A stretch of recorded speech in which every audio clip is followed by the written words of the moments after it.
Hey aspirants, welcome back to professional banking. स्वागत है आप सभी का। कैसे हैं आप सभी? तो दोस्तों, जैसा कि आप सभी जानते हो कि इस वीडियो में मैं आपके साथ द हिंदू के कुछ इंपॉर्टेंट डेली वोकैब्स का डिस्कशन करता हूं, तो उसी सिलसिले को हम कंटिन्यू रखेंगे और आज डे 86 है जिसमें हम एंटर कर चुके हैं। तो चलिए देखते हैं वीडियो में क्या है। लेकिन उससे पहले अगर आप चैनल पर नए हो तो चैनल को सब्सक्राइब कर लो, बेल आइकन को प्रेस कर दो, वीडियो अपने दोस्तों के साथ शेयर करना बिल्कुल भी मत भूलना, ठीक है?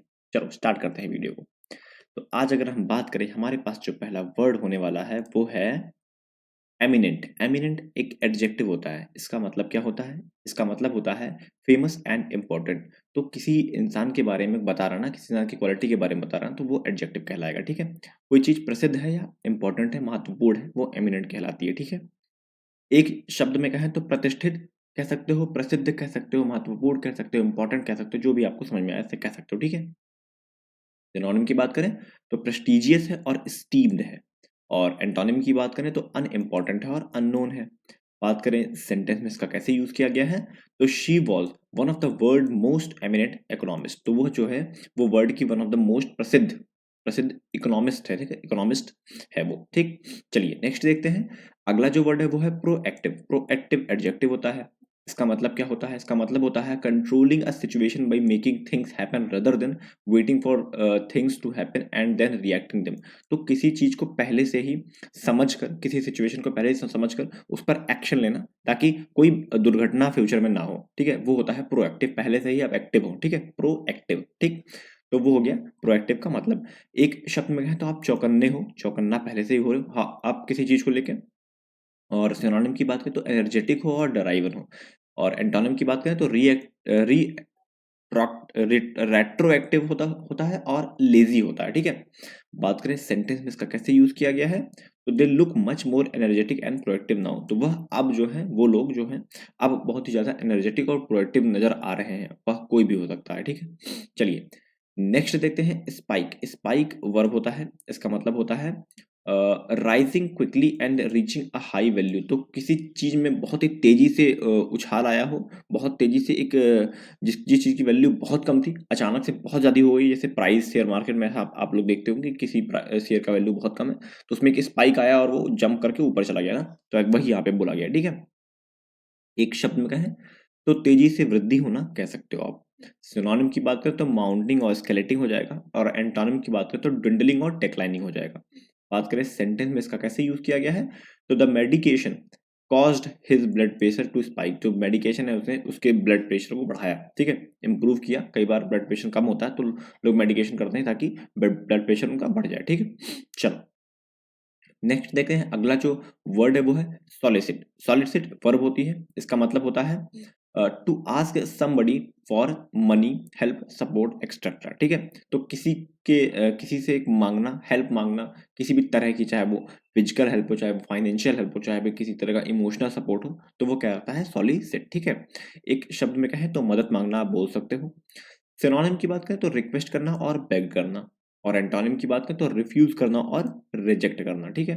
बात करें सेंटेंस में इसे कैसे यूज किया गया है, तो she is a member of the American Academy of Neurology and serve as a solicitated reviewer of NASA education program. तो सॉलिसिटेटेड रिव्यूअर का मतलब होता है कोई ऐसा इंसान जो इसीलिए लिए रखा गया है कि किसी को कोई परेशानी हो, किसी को कोई प्रॉब्लम है तो वो उससे जाके मदद मांग सके, ठीक है? ऐसा बोला है सेंटेंस में।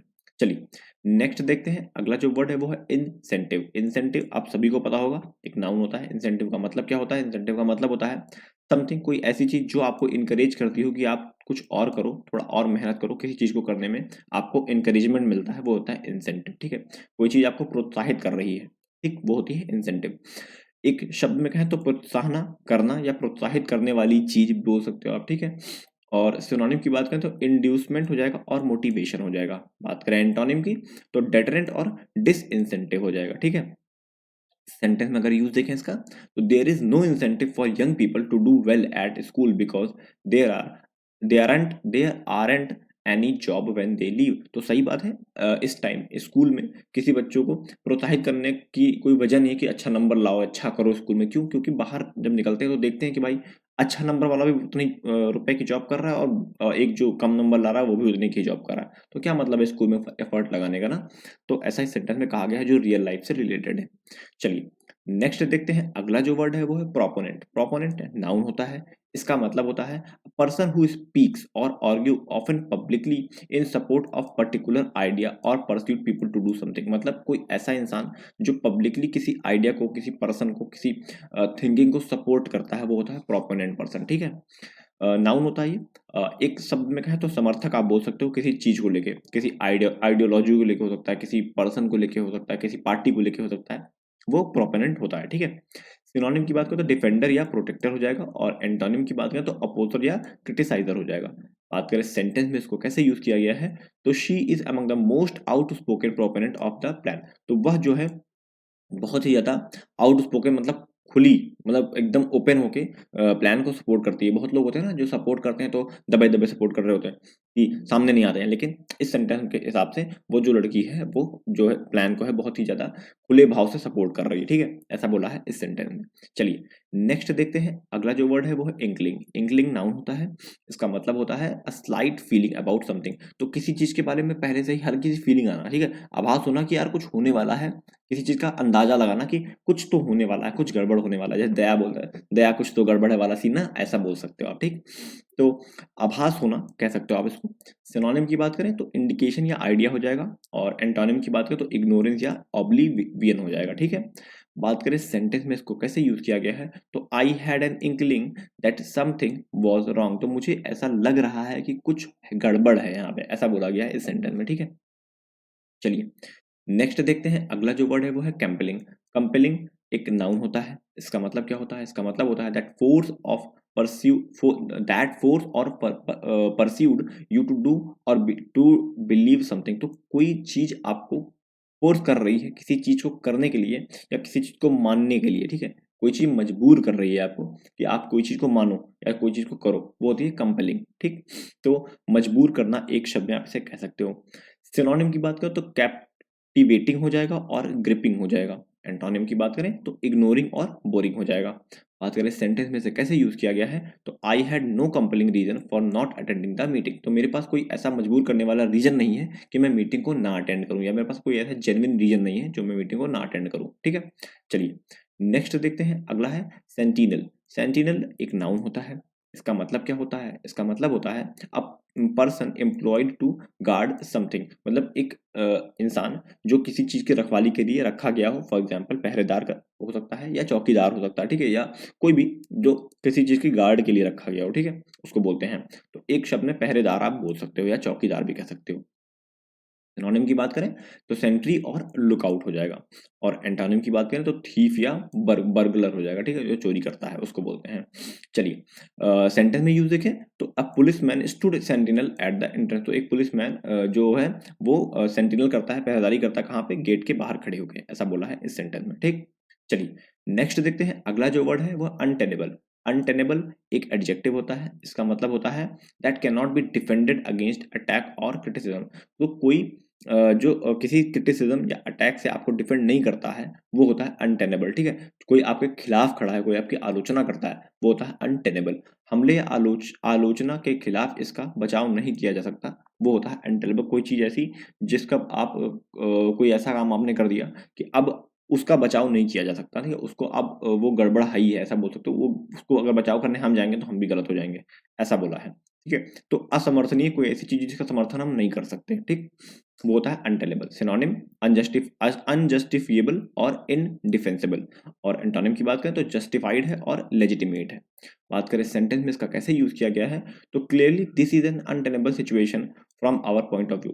तो मैं ये साफ साफ देख पा रहा हूँ कि ये जो सिचुएशन ये अनटेलेबल है, मतलब समर्थनीय नहीं है। कोई ऐसा काम हो गया है कि अब इसको समर्थन नहीं कर सकते। ठीक है, इतना इसकी जो लेवल ऑफ जो हद कहते हैं ना कि हद है, वो अब समर्थन के लायक नहीं है, ऐसा बोल सकते हो। ठीक है, चलो नेक्स्ट है, अब वोकैब्स खत्म हो गई, ईडीएम और फ्रेजेस की बात करते हैं। तो पहला जो ईडीएम है वो है bite the bullet. Bite the bullet का मतलब होता है कि कोई बहुत डिफिकल्ट काम कर रहे हो आप। ठीक है, तो टू गेट समथिंग ओवर, किसी चीज के पार, मतलब किसी चीज से पार पाना, with because it is inevitable. तो वो इनएविटेबल का मतलब होता है कोई चीज़ अनहोनी, मतलब कि बहुत बहुत मुश्किल काम, अनहोनी नहीं, कोई चीज़ बहुत मुश्किल है, उससे आप पार पाने की कोशिश कर रहे हो, तो बाइट द बुलेट मतलब लोहे के चने चबाना, एक हिंदी में आप बोल सकते हो कि बहुत मुश्किल काम कर रहे हो आप, ठीक है। ब्रेक अ लेग का मतलब होता है गुड लक, मतलब किसी को कहना कि भाई जो काम करने जा रहे हो वो टफ है थोड़ा, तो ब्रेक अ लेग मतलब गुड लक, अच्छा करना, बढ़िया करना, ऐसा बोल सकते हो आप, ठीक है। तो आप लोग अपने फ्रेंड्स को ये बात कह सकते हो जब उनका एग्जाम हो कि भाई ग्रो ब्रेक अ लेग, मतलब उसको अगर पता हो, वरना फिर वो टांग तोड़ देगा आपकी। चलो नेक्स्ट देखते हैं। अगला है अब है फ्रेजल वर्ब। फ्रेजल वर्ब है एग्री विथ। एग्री विथ का मतलब क्या होता है? एग्री विथ का मतलब होता है to have the same opinion as someone else. तो दो लोगों के ओपिनियन एक साथ मिल रहे हो तो एग्री कर जाना, एग्री विथ, भाई हम आपसे एग्री करते हैं तो आप मुझसे एग्री कर रहे हो, तो हमारे आपके ओपिनियन हम सेम मिल गए, तो हमारा ये एक फ्रेजल वर्ब बन गया एग्री विथ, ठीक है। तो I agree with you, I think you should go as well. तो हम आपके साथ एग्री होते हैं, एग्री करते हैं और आप भी जा सकते हो, ठीक है, ऐसा बोला है। अलाउ फॉर का मतलब क्या होता है? अलाउ फॉर का मतलब होता है टू टेक इनटू कंसिडरेशन, मतलब संज्ञान में लेना, मतलब जानकारी आपको होने उस चीज की ना, उसी के बारे में आपको पता होना, ऐसा बोल सकते हो।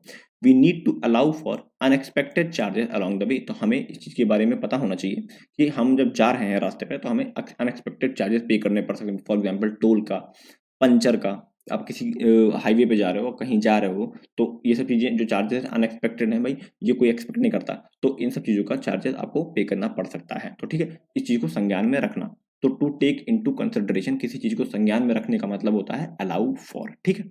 चलिए फिलहाल वीडियो में सॉरी, अभी क्वेश्चंस हैं आपके, क्वेश्चन फॉर द डे है आपके लिए। एक क्वेश्चन है, एक वोकैब है प्रोएक्टिव और एक है अनटेनेबल, ये दोनों इंपॉर्टेंट है आपके एग्जाम पॉइंट ऑफ व्यू से। आप लोग प्रैक्टिस के लिए कोशिश कर सकते हो कि इसका सिनोनिम और एंटोनिम कमेंट बॉक्स में कमेंट कर सकते हो दोनों का, ठीक है। और साथ ही कोशिश करो अगर बना सकते हो तो सेंटेंस फ्रेम करके कमेंट बॉक्स में कमेंट करना, ठीक। चलो फिलहाल वीडियो में इतना था। वीडियो अच्छा लगा हो तो लाइक कर देना, चैनल को सब्सक्राइब कर लेना, बेल आइकन को प्रेस कर देना, वीडियो अपने दोस्तों के साथ शेयर करना बिल्कुल भी मत भूलना। ये मेरा टेलीग्राम चैनल है, इसको ज्वाइन कर लो। लिंक और पीडीएफ अब मैं कोशिश करूंगा देने की। ये पीडीएफ मैंने देखा कि मेरी पीडीएफ कंटेंट चोरी हो रहा था, तो मैं पीडीएफ देना बंद कर दिया था, बट अब मैं इसमें थोड़ा अपना लोगो वाटरमार्क लगा के सेंड करना स्टार्ट कर दूंगा, ठीक है। चलिए मिलते हैं नेक्स्ट वीडियो में, तब तक के लिए thank you and God bless you all.